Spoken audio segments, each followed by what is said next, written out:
children per year. That is 700 children per day. Let that number sink in. 700 children taken from their beds, the playgrounds, schools, their homes, etc.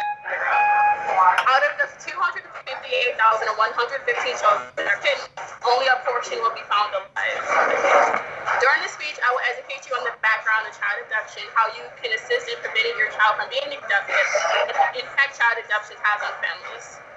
When it comes to kidnappings, there are 3 different kinds of kidnapping. There's family kidnapping, strangers kidnapping, and acquaintance kidnapping. We live in a generation of technology. With that being said, it is a lot easier to learn for parents to help prevent their children from being abducted. Once the child abduction has happened, the family will never be the same again. Whether the child is returned or the child is not returned, it will leave an impact on the family. The questions that typically come to my head when I think about child abduction is why are the numbers so high and who are abducting so many children? Well, there are 3 different kinds of kidnapping, so we're identifying each one. According to the article Child Abduction Facts by Karen Village, family kidnapping is defined as kidnapping that is primarily committed by parents. As a whole, family kidnapping consumes 49% of all the abductions. Karen A. Village goes on to say that 43% of family kidnappings are done by a female perpetrator. Karen defines acquaintance kidnapping based on the article, acquaintance kidnapping consumes 27% of the overall kidnappings. Acquaintance kidnapping has the largest percentage of children and female victims, as well as being most associated with sexual and physical assault. Acquaintance kidnapping typically occurs at homes and residences. This type of kidnapping also has the highest number of injured victims. Arthur Karen Village states that 24% of kidnappings are done by stranger abductions. Stranger abduction is defined as kidnappings that is done by a stranger of the victim. Stranger kidnapping victimizes more females than males. Both teenagers and school-age children are targeted. Stranger abductions occur primarily outdoors in places such as parks or grocery stores. Stranger abductions are most likely to involve a use of a firearm. I spend a great deal of time on social media. Scrolling down my newsfeed on Facebook, and I came across this video labeled Pokemon Go Adoption Social Experiment. A video blogger named Johnny Mason was performing an experiment on how easy it is to lure a child into going away with him using Pokemon Go. He was walking through the park, he approached the 14-year-old male, and he asked him if he was playing Pokemon Go. The young boy said, yeah. Johnny began telling the young boy that he had just caught a Pokemon character in the alley just down the road and asked the young boy if he wanted to catch one as well. The young boy responded yes and began walking with Johnny towards the alley. After Johnny walked the young boy to the dead end, he asked him, why were you so willing to come with me?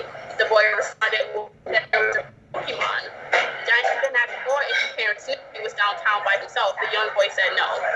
It is not easy for a child to be taken. When you are a parent, how can you prevent that from happening to your child? When I was doing research for this speech, I came across great technology that can help parents keep their children safe. According to Larry Magnet, the author of the article, Can GPS Prevent Child device called Amber Alert to GPS G2 that is programmed with numerous features to help keep your children safe. This GPS device is designed to fit inside a backpack or on a child's wrist. When a child is in danger, he or she can press the button inside the locator and it will alarm. The device can be programmed via the web or a cell phone. The device also has the ability to give you a trial of your children's whereabouts. The features on the device allow you to call your child, track your child, safety alerts, a battery life of up to 40 hours, and the ability to be compatible with any Android cell phones. Our care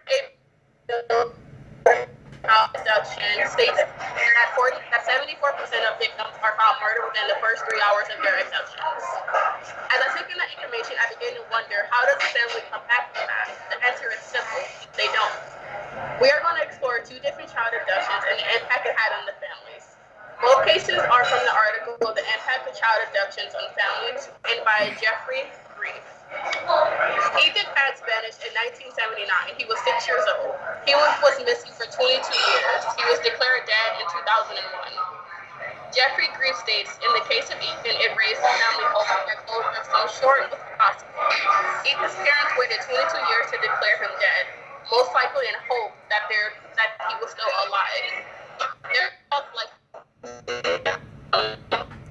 still be ambiguous despite publicly acknowledging their death. Parents who have lost their children due to abduction try to make sense of what happened to their children and why it happened.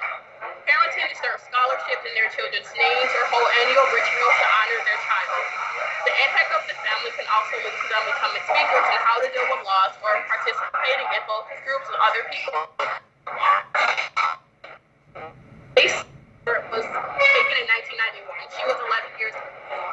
11 years later, in 2002, she was found alive at the age of 29 with 2 daughters. It is very rare for children to be found alive after reunited with her mother. The impact of being robbed of 18 years is huge. How do you reconnect with someone who was basically a stranger? Jason and her mother had to find ways to relate to each other again.